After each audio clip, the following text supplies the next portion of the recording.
Hello, what's up? So this is the Lenovo Xiaoxin Pad 2024 or the Lenovo K11 Plus. Yes, this one. This tablet is priced at 10,529 kung makukuha nyo yung 128GB na version. And if going sa 8256, which is this one, 14,049 pesos.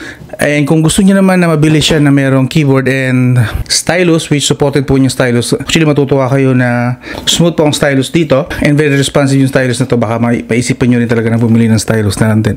Especially kung gagamitin nyo siya for schooling, business, or anything na may kinalaman sa paggamit ng stylus. Now, ang tanong, worth it ba itong Lenovo tablet na ito sa kanyang price tag? Okay? Na, again, starting na 10,500 to 14,000 pesos. Okay? So, unang-una, ito po kanyang specs. You know. So, currently, this is running on Android 14. That's Zen UI 16.0. Yes, Android 14 po.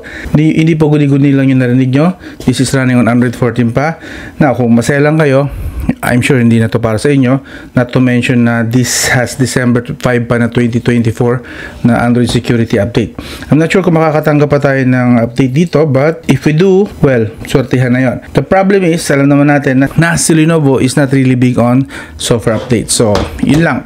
Just in case lang naman na aasa kayo. Now, if okay sa inyo to, pag-usapan pa natin yung iba pang features. Okay, kung sulit nga ba talaga siya. Pause nyo na lang tong video kung gusto nyo pang basahin tong specs and let's move on. Alright. Now, sa build, dito sa taas na to, since I believe ang pinakagamit ito is horizontal, not vertical, sa taas po is nandito yung kanyang volume rocker and the customizable button. Yeah, this orange button. Since nandito sa kabilang side yung power button.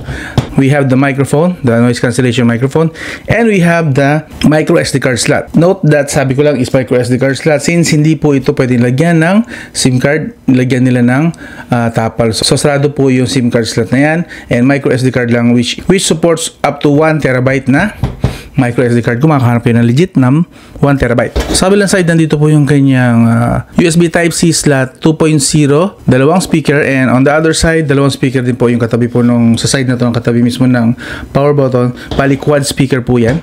And this is powered or designed by Dolby Atmos. Mamaya paparinig ko sa inyo. And now, sa pinakababa naman, supposedly meron siya dapat na Pogo pin. But, my issue is yung kanyang supposedly accessory na keyboard and stylus, hindi rin naman supported ang Pogo pin. So, hindi ko alam kung ano po yun itong Pogo pin dito sa baba. This will only work through Bluetooth connection. Same goes with sa stylus. Anyway, mamaya, pag-usapan natin kung okay din naman yan. Ay, spoiler alert, okay din naman actually yun. Kahit na hindi na gamitin itong Pogo. Okay? Now, likod po niya is aluminum.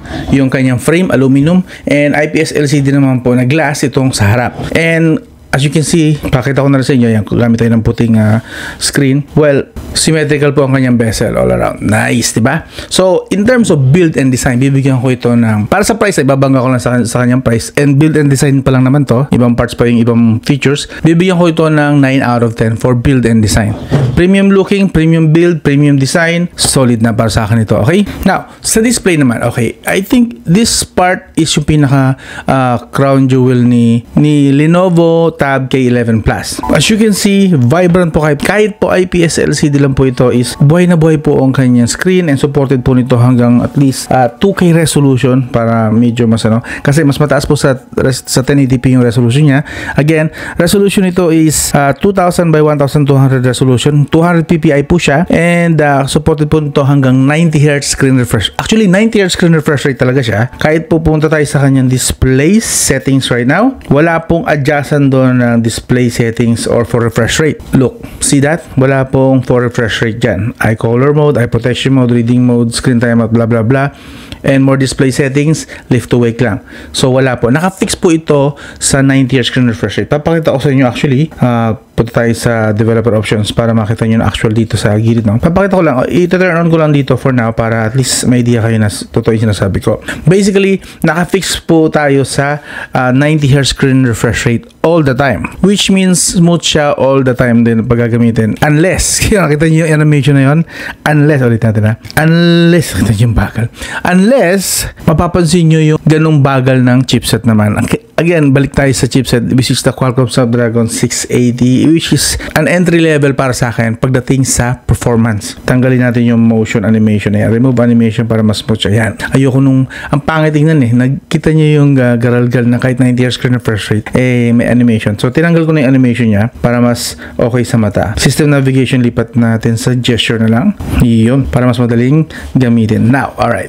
May animation pa rin? Meron pa rin. Anyway. Pero pag ibinubukas, instant naman. Well, it's not perfect. That's it. But anyway, continue tayo. Supported po ng display na to is 10 multi-touch. You know. Sa touch sampling rate naman, 200 Hz touch sampling rate and widevine level 1 po ito. Yes, actually, matutuwa kayo malaman na supported dito ang Netflix Full HD. So, open natin yung Netflix.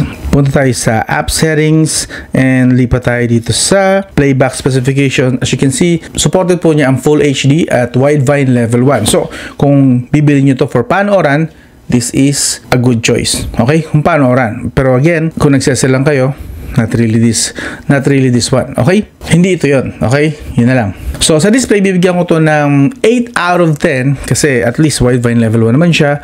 And kung naghahanap kayo ng buhay na display, this is it. Okay? 11-inch pa yan. So, solid po yan and bezel. So, 8 out of 10 sa display. Sa camera, since this is a tablet, expected na hindi talaga good yung camera. Pero, sabihin ko pa rin, for your curiosity, 13 megapixel po yan, f2.2 itong likod na to. And 8 megapixel naman po rito sa harap. Good enough for video calls. Anyway, ito yung mga shots niya, mga pictures. Yan.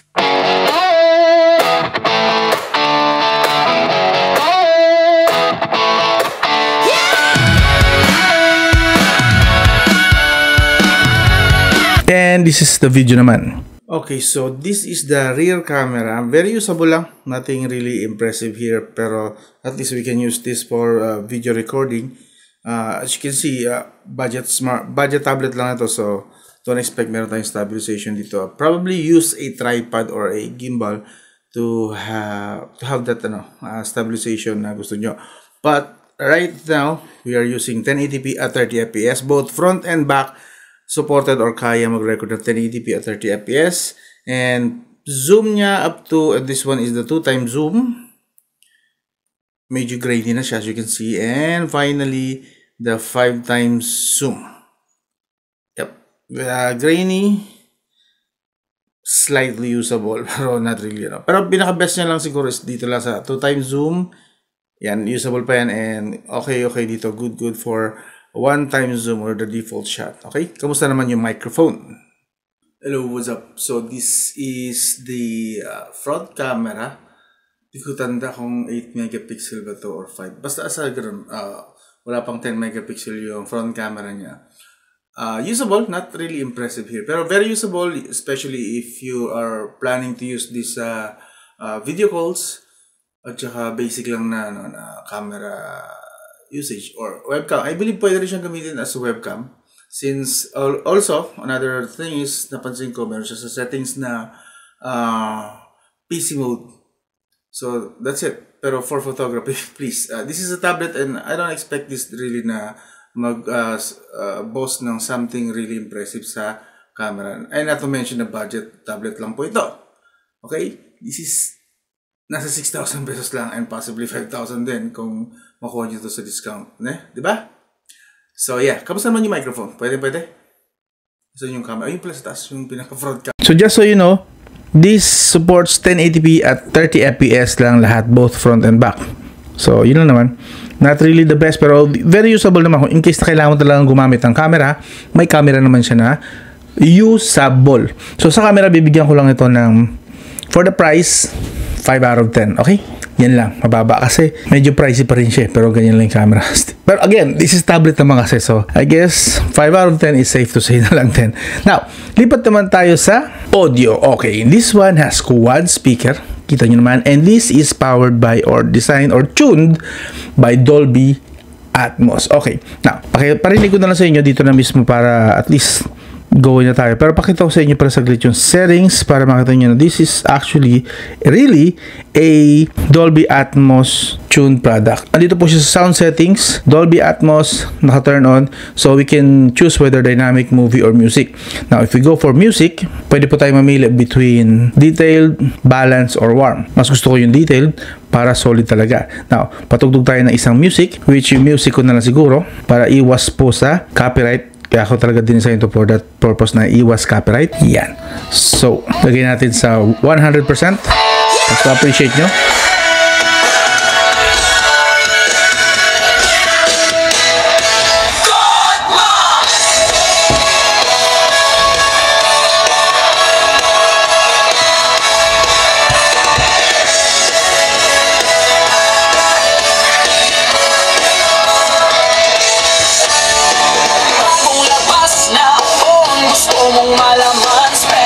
So, for vocals and musics, okay naman siya, average. Not really up there sa mga flagship, but for the price, I guess, okay na lang din, mapagtsatsagaan ko na. And legit po, totoo naman na may bomba rito. Both kaliwa and kanan talaga siya. So, legit po yung quad speaker niya, okay? Now, for the loudness, decent na rin naman. Not really the best out there, pero medyo bitin lang ako dun sa part ng kanyang bass. Now, pakinggan naman natin ibang content naman, just para lang naman compare. Try ko mag-NCS, hopefully, hindi ma-copyright kasi kahit na anong NCS ang gamitin ko, minsan nasachambahan ako ng copyright issue na yan, okay? Hanap tayo ng ibang medyo, no? Yun.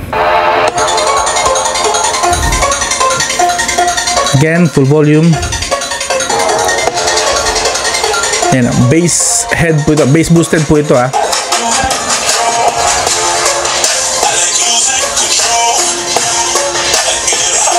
Medyo bitin talaga, no? Hindi siya ganun kano. Pero, again, for surround effect niya, okay po. It's just that para sa akin, bitin lang ako ng konti sa audio quality. But, hey, yun po yung available and solid naman. And, just so you know, hindi ko pala nabanggit, meron po siyang headphone jack just in case na gusto mong gumamit ng wired headphone, earphones, or etc. And, meron po itong Bluetooth 5.3 in case na gusto mo naman gumamit ng earbuds na wireless, okay? If you wanna go wireless using Bluetooth speaker, Bluetooth headphones, etc. etc. Yan. Pwede naman po. So, may mga options ka. Quad speaker, 3.5mm jack, and Bluetooth 5.3 for your audio needs. Okay? So, for the audio, bibigyan ko ito ng 7 out of 10. Okay? Hindi ko pala na-mention, sa Bluetooth audio codec, supported po niyang SBC, AAC, LDAC, Opus, at lahat po ng basic Qualcomm aptX codecs. Okay? So, very good na po yan for general use. So, ang rating na ibibigay ko sa audio niya is 7 out of 10. Okay? Pwede na, medyo pasado na rin. Now, lipat naman tayo sa battery, okay? This Lenovo Xiaoxin Tab or Lenovo Tab K11 Plus has 8,600 mAh lithium polymers and supported po niya ang 20 watts, doon lang medyo nabitin, 20 watts wired charging, okay? Kaya pong i-fully charge ng 20 watts na yan itong tablet na to from 20% to 100% in 1 hour and 20 minutes. In terms of endurance, basta nasa half brightness lang kayo to 75% brightness, pwede po siyang gamitin ng maghapon. But if you go full brightness na around 4 to 5 hours to 6 hours at best, depende pa po yun sa ginagamit nyo na apps, okay? Wala po siyang bypass charging, just in case na hinahanap nyo. So, sa battery, bibigyan ko ito ng 8 out of 10 rating, okay? Decent, pero not really the best out there. Pero decent, 8 out of 10 rating. Very good na po yan. For connectivity, meron po siyang 2 variants. This one is the Wi-Fi variant and there is a cellular variant. Pero I don't think available siya sa Pilipinas. Na kung interesado ka dito sa Wi-Fi variant na to, supported naman po ng Wi-Fi nito on 2.4 GHz, 5 GHz, and even Wi-Fi 6. Yes, may Wi-Fi 6 ito. And also, nabanggit ko na kanina, Bluetooth 5.3. Wala po itong NFC itong version na to. I tried looking sa settings niya. More connections, wala pong NFC dyan. So, I guess that's for the cellular version kung gusto nyo ng NFC. But again, I don't think magiging available siya sa Pilipinas. But, who knows? But as of now, wala po. Hindi ko makita siya sa Shopee or sa Lazada. Okay? Sa USB port po niya, supported ang hanggang 2.0 speed. Probably around 5 to 15 Mbps. Actual transfer sa data. And of course, OTG, yes, supported po nito. Sadly, in terms of GPS, since wala siyang cellular connectivity, hindi ko na tinest ang kanyang GPS. So, not recommended for GPS purposes unless i-connect nyo ito sa inyong smartphone with GPS. Masyadong hassle na yan for that purpose. As for the speed test, pakita ko na natin siguro sa inyo saglit. This, again, supports 5 GHz Wi-Fi. See that? Alright. Na continue. Pagdating sa speed naman, as expected sa mga low-end chipset is support, kaya niya hanggang at least around 150 to 250 naglalaro doon. Pero remember na ang Wi-Fi speed ko rito sa 5 GHz ko is supported hanggang 800 Mbps ang binabayaran ko. So this one is sakto lang, nandun lang siya sa entry level lang talaga na speed. Just so you know, proving my point lang, see that? Yes, kulang nasa 800 Mbps po ang internet ko rito, and ang kaya niya lang masagap is at best 350. Okay na po yan siguro. Again, kung bibili nyo lang po ito for social media and Netflix, ang requirement lang po ni Netflix ay 5 to 10 Mbps lang na internet speed. Mataas naman na itong 159 to 350, diba? Solid na rin yan. So, in terms of connectivity, since limited lang kanyang Wi-Fi, although kahit may Wi-Fi 6 support siya, actually naka Wi-Fi 6 ito ngayon Zoom in nyo. Yeah, zoom in lang natin saglit ha. See that? May number 6 sa Wi-Fi logo. So, this is currently connected sa Wi-Fi 6 dito sa aking router. So, yun lang yung speed na nakuha niya. That speed. Alright? So, for connectivity, bibigyan ko lang ito na score na 7 out of 10. For connectivity. Again, I can't really expect much sa kanyang chipset. Although, I want to expect much kasi nga medyo naglalaro yung price tag niya around 10,000 to 14,000. Kung kukunin yung 10,000, probably okay na okay. But going sa 14,000, meron mga better choices, diba? Real talk, diba? Honest tayo dito. So, real talk, yun ang pinaka makatarungang choices. But again, kung hindi naman kayo naghahanap kasi ng gaming, gusto nyo lang productivity, this could work. Could work. Okay? The word could work. Alright? Now, lipat na tayo sa performance. Again, this has Qualcomm Snapdragon 680, that's 6 nanometer up to 2.4 GHz. Remind ko lang kayo. At ang Antutu score niya is nasa 400,000 lang if I'm not mistaken. Wait natin. Ayun, 449,000. And ibig sabihin, halos kasi lakas niya lang ang isang Helio G99. The problem is, mas mababa nga lang yung kanyang GPU, which is 27,000 lang sa Helio G99. That's 70,000. Sa CPU is nasa around 100,000 plus. So sa CPU, malakas itong si Qualcomm Snapdragon 680, pero ang baba ng GPU niya 27,000 lang. Para may idea lang kayo. Now, sa Mobile Legends, tinest natin siya sa medium graphics, see that, and super frame rate. Nakakuha naman tayo technically ng 85 to 90 FPS. Stable po. Okay, hindi po siya bumaba below 80. 90 FPS most of the time. Solid sa Mobile Legends po ito. So kung Mobile Legends lang naman ang purpose nyo para bilhin ito, kayang-kaya po. At ang temperature, 32 degrees Celsius nga lang Now, sa PUBG Mobile, sinet natin siya sa smooth graphics and ultra FPS. In fairness, naglaro siya around 30 FPS. Stable, yes, mababa siya technically, pero 30 FPS is playable pa rin naman. And kung titingnan natin dito yung record niya ng FPS, average FPS, huwag natin pansinin to kasi dito yung sa launch area, sa lobby yan. Yung mismong actual game is naglalaro siya ng straight, kita nyo dyan, 30 FPS po yan. Okay, straight. Sa Mobile Legends, pakita ko lang sa inyo since nabanggit ko kanina. Dito naman maganda ang kanyang record. Yun yun. Sinasabi ko sa inyo, around 85 to 90 FPS. Yan. Yan yung fluctuation niya. 85 to 90 FPS. Yan. So, not bad, diba? Again, huwag nyo pansinin itong part na to kasi dito yung lobby, dito naman yung sa lobby sa ending na part. Pero ito yung actual na game, 85 to 90 FPS, solid. Okay? Just so you know lang. And temperature pala ng PUBG Mobile is 30 to 35 degrees Celsius lang. Wala po itong gaming mode kasi again, this is not advertised or marketed as a gaming tablet. Okay? This is just for schooling tablet or entertainment tablet lang talaga. Other features, eto, dito na tayo. Punta na tayo ngayon sa kanyang PC mode. So, pag pumunta po kayo sa kanyang settings, punta tayo sa may advanced features. See that? Andito po yung PC mode. Yun. Pag tinurn on natin yan, magbumukha na siyang, mukha lang po still, this is an Android, not Windows version. Android version na Windows mode, which is familiar siguro kayo kapag pinipindot dito. Andito yung app menu, and yun, andito yung mga tabs na ino-open natin, na iniwan natin sa background. See that? We can still access that kapag kiniklik. And see that? Pwede rin pong ibaguhin yung kanyang window size. Kung gusto nyo lang naman na mag-multiple, like kunwari, 3 apps, pagsabay-sabay nyo dyan. Lipat dito sa kabila, pagkakasya natin, maybe a Facebook, okay? Pero note na hindi po lahat ng app ay supported po ng itong window mode, ha? Hindi po lahat ng app. as you can see, currently gumagamit tayo ng mga ganitong app and we can adjust their sizes. But this one parang ayaw magbago. Kumahuli. Yeah. Kaya nito. Pwede siyang window mode pero naka-fix yung kanyang size. Oops, wait lang. Hindi ko siya mabago ng size. So, hindi lahat. And of course, kapag in-open actually natin yung Google Play Store, wala rin siyang baguhan ng size. So, hindi ko siya mailagay sa window mode. Probably, kailangan ko pang i-tweak ito sa kanyang developer option para i-activate or i-force siya na mag-switch ng window sizes. But again, like I'm telling you, the Netflix, hindi rin siya pwedeng i-window mode for now. I don't know, maybe sa future updates, kung magkakaroon pa nga ng updates, hindi rin supported yung ganong mga mode niya. So, hindi po lahat. Pero at least, the Chrome, the YouTube, pwede mong gamitin for multitasking. You can adjust the window sizes. Okay? Yun lang naman. And now, para mas ma-maximize nyo, pwede nyo pong bilhin ito. Hiwalay po ito na bibili ha. This keyboard along with the case, cover case niya at itong kanyang, what do you call this? The stylus.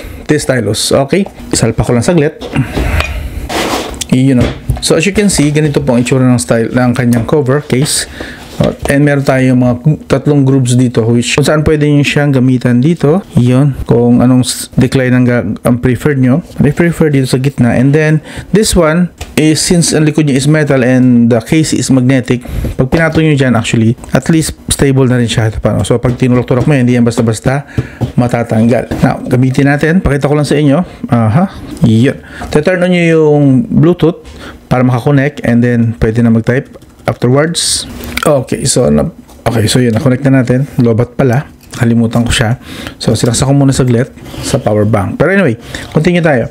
Now, kung gusto mo yung pakaramdam na para kayong gumagamit ng PC or laptop, ganito yun. Yeah, PC mode. Again, nasa settings lang po ito ha. Punta lang kayo sa settings or sometimes kapag kinonect nyo yung keyboard, automatic na siyang dumidiretso sa PC mode. But if not, punta lang kayo sa advanced features under ng settings and then find the PC mode, turn on nyo lang. Okay?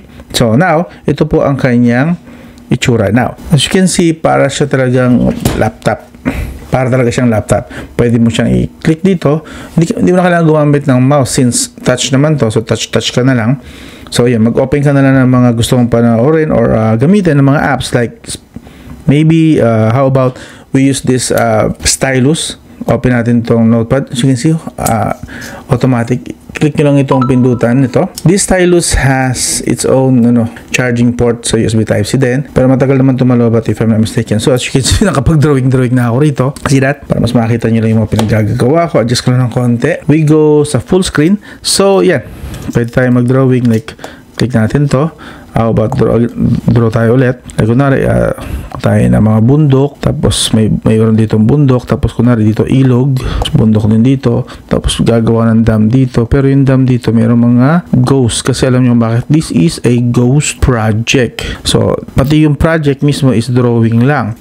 Alis tayo rito, iba na lang gawin natin. Like, this one naman, what if kung gusto mong mag-type, pwede naman diretso. So, keyboard. So, how are you? Kailangan ko mag-capital letter. How are you, Boss Congressman? Talagang in-autocorrect. Nice. Do we have a project for 2026?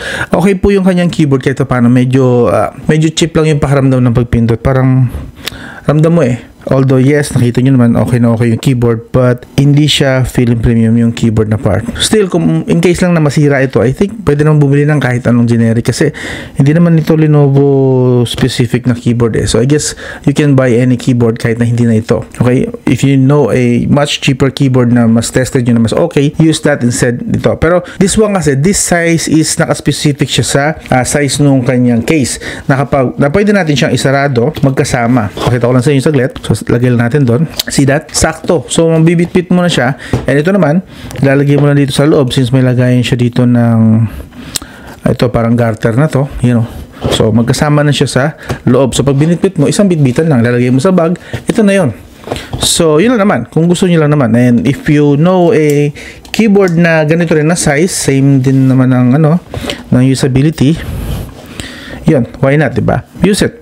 Now, kung papansin niyo ito, gusto ko lang emphasis tong part na to. Maganda tong stylus na to. Kahit ito siguro isa sa masasabi kong isa sa mga good factor ng tablet na to kasi at least yung kanyang stylus is very much responsive at saka yung kanyang accuracy maganda. So, i-zoom in lang natin ng konti. Gusto ko makita niyo tong part na to. Kasi yan, pagka gumuguhi tayo, as you can see, halos wala siyang delay. Kung meron man delay, ay mahahabol naman na mata. Zoom in pa tayo ng konti para mas makita nyo pa, no? Ayan. Zoom in natin, kung kita nyo, meron mang delay pero napakaliit. So, this is close to high-end na mga stylus. At itong kanyang screen, maganda yung response time. So, makaka-drawing kayo dito. At least, mga mahilig dyan mag-drawing, mga kabataan na gustong bumili ng ganitong tablet na pwede sila mag-drawing, mag-portrait, or anything. Pwede po, since yung kanyang, yung kanyang stylus is close to yung sa iPad na ginagamit. Hindi man ganoon ka-accurate. I'm sure hindi ganito. May konting delay pa rin. Papansin niyo, nagte-trail behind pa rin naman siya for a few millisecond, I suppose. Pero still, this is as close as you get. Tapos, nasa 10,000 to 16,000 pesos lang na price tag. Okay? Actually, kung mag-i-stay kayo, may tuturo ko sa inyo na mas murang version nito. Okay? Mamaya. Wait. Mamaya na yan. Anyway, move on tayo. So, in terms of sa kanyang stylus, and actually pwede mo rin gamitin ng stylus, hindi lang sa pag-drawing, pwede mong gamitin na lang dito. Like, ayaw mo kasi madumihan kasi nga medyo kagaya ko, di ba? Pag ginagamit ko siya, medyo malangis, pwede pong gamitin na lang itong stylus para hindi mo nadudumihan, nasisibuhan ng fingerprint smudge yung iyong screen. Just use a stylus. Yeah, why not? All the time. Okay naman siya. Napaka-responsive. Very nice. And I believe, pwede mo rin siyang gamitin kapag gusto mag-swipe. Pwede mag-back. Wala, swipe lang. Pwede lang siya mag-swipe. Pero paano mga palabog mag-back? Pag ganito yata, best scenario dito, gumamit ka na lang ng navigation instead ng ganitong gesture type na paggamit sa screen. So, yeah. Yun lang naman napansin ko. Siguro gumamit ka na lang yun. Lipat ka sa navigation. So, yun. Now, lipat na tayo sa verdict, okay? Bago tayo matapos, part na rin ito ng verdict kasi gusto ko isama nyo ito sa inyong pagdidesisyon. Buhay nilagay ko itong sasabihin ko sa verdict. Unang-una, kung napansin nyo na siguro kanina pa, this is a China ROM variant. See that? If I go sa About Tablet, it's in Chinese character. Okay? So, ito, i-share ko na rin sa inyo. Ito, yung na, nung isinisetup ko to, ito yung nangyari. Nung isinisetup ko yung Google. Yan, panoorin nyo to, ha? So, I have to mention this, segue ko na lang din. So, may Google Play Store naman siya nung nakuha ko. Kaso nga lang, pansin ko, hindi niya ako na-requestan ng Google account sa setup. So, now, I'm looking at this. I'm trying to sign in. Wala, ayaw. Because, again, this is China ROM kasi. Kung hindi ko pa nababanggit. Kailangan nyo po siyang i-activate. Ito, meron siyang 1 GB na update. Update ko muna. But, before that, pakita ko lang sa inyo na nagre-require siya na i-activate daw yung Google. I guess that's in the settings yata About Tablet. I'm not really sure kung saan ko mahanap. This is still on Android 14, by the way, just kung kailangan nyo lang malaman. But I believe I have to activate some Google services. I have to find it pa muna. Ayan. Yun lang, medyo ma-hassle lang siguro kayo ng konti. Yun, Google Basic Services, nandito pala. Under Apps, dito. And then, activate siya, turn on. Para gumana na lahat ng Google settings. So, balik tayo doon. Kanina hindi tayo makapag-sign in. Kahit pindutin niya kanina ayaw. Now, I believe, pag pinindot ko to, wala pa rin. Ayun, ako wala pa rin. Ayun, nag-activate na siya. See? Nag-respond na siya kasi kailangan i-activate yun. But again, dili lang naman hanapin. Doon lang sa settings, apps, and then Google Basic Services. So, who's going to use this? An adult. Also, i-system update ko rin. Worth 1 GB din yan. So, balik ako kayo again. Sinegway ko lang kasi kailangan nyo malaman nyo na China ROM ito. And it needs or it requires Google Basic Services na i-activate muna. Pero nasa settings naman siya, okay? Also, another thing, yung keyboard naman. Okay, yung screen keyboard, hindi itong keyboard na to. Yung screen keyboard, ito naman yung nangyari. While sinesetup ko, napansin ko na wala din siyang bloat. Pero halos, I'm not saying wala talaga. Halos lang. Kasi meron siyang, what do you call this? Itong Xiaomi WPS, and then wala naman, basically yun lang kasi ako nag-install nito. Highly recommended na as soon as na setup nyo na yung or nakaka-connect na kayo sa Google Play Store, huwag nyo gamitin yung keyboard niya kasi ang hirap gamitin. Like nagta-type ako, kunwari lang. Netflix. Tama, wala pa dun. Ayaw pumunta ron. Kailangan mo pa siya itap dito sa gilid para pumunta ron. So, ang hassle lang. And there are Chinese characters as you can see. So, di-disable ko to after kong i-install yung Google Gboard or kahit anong keyboard na favorite yung gamitin. Microsoft Keyboard, Swift Keyboard. Kayong bahala. But I just prefer Google Keyboard. So, ito na lang gagamitin ko for this tablet. Okay? So, reminder lang, just in case na gusto nyo gamitin or ito na binili nyo, use a keyboard. So, meron pala siyang AOSP kasi yun nga yata yung merong Chinese. So, i-disable ko to. I'll go for Gboard instead. So, go keyboard, tanggalin ko rin yan. And that's it. Select input method, Gboard. Done. Alright, I guess pwede na ngayon makapag-type na maayos sa aking Google Play Store. PC Marks, let's test. Ayun, kusa na siya nagta-type to. Hindi yung dito pa, i-confirm ko pa rito para pumunta siya doon. Alright, again, another thing na napansin ko. Note na this is a China ROM. So, there are some, initial setup para mas magamit nyo talaga siya. Pero, the good thing naman about this China ROM version is wala po siyang bloatware. Hindi, meron naman actually ito yata yung nakita ko, assistant lang and this web browser. Yan yung bloatware niya. Wala po kasi siyang Google halos na nakalagay. Yung mga nakikita nyong pamparami na yan is ako na yan naglagay. Ako na nag-install niya itong games na to. So technically, sobrang minimal po ng bloatware niya, which is good kasi konti na lang kailangan yung tanggalin, di ba? So yun yung pinaka-goods na part sa pagiging China ROM niya. And also, note na yung kanyang security update is last December 2024 pa, which probably hindi good sa mga advanced users dyan. But again, if the features here are yung pinaka-hinahanap mong features, I think you should consider this kasi di naman siya ganun kamahalan. Yun nga lang din, big factor din. So, for real talk lang din naman, Qualcomm Snapdragon 680 is not really that reliable. Probably good yan, very usable to for the next 2 to 3 years. But beyond that, Possibly, I'm not really sure that, pero tansya ko lang, base sa performance na pinapakita niya, mga 4 to 5 years baka hindi na rin ito ganun ka maasahan. 2 to 3 years at best. Pero, ang tanong, tingin mo abot ng 2 to 3 years kung gagamitin ito ng mga bata. Mga bata pag gumagamit mo man din, medyo but at least, again, very usable siya. So, verdict, bibigyan ko to ng 8 out of 10 base sa mga features niya. Yun nga lang talaga, bitin lang ako sa kanyang chipset. Okay, real talk po yan. Alam naman, sinasabi ko rito. Ano yung sinasabi ko rin na mas murang version? Okay, again, papakita ko na sa inyo to. The price, bumaba na pala siya ngayon.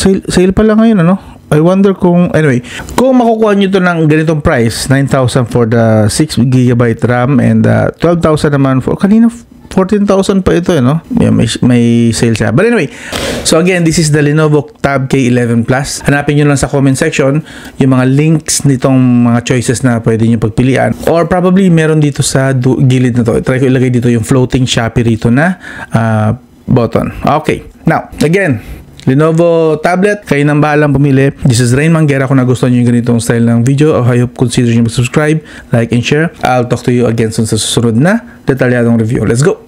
Guguluhan bro, basta smartphone kami ang bahala.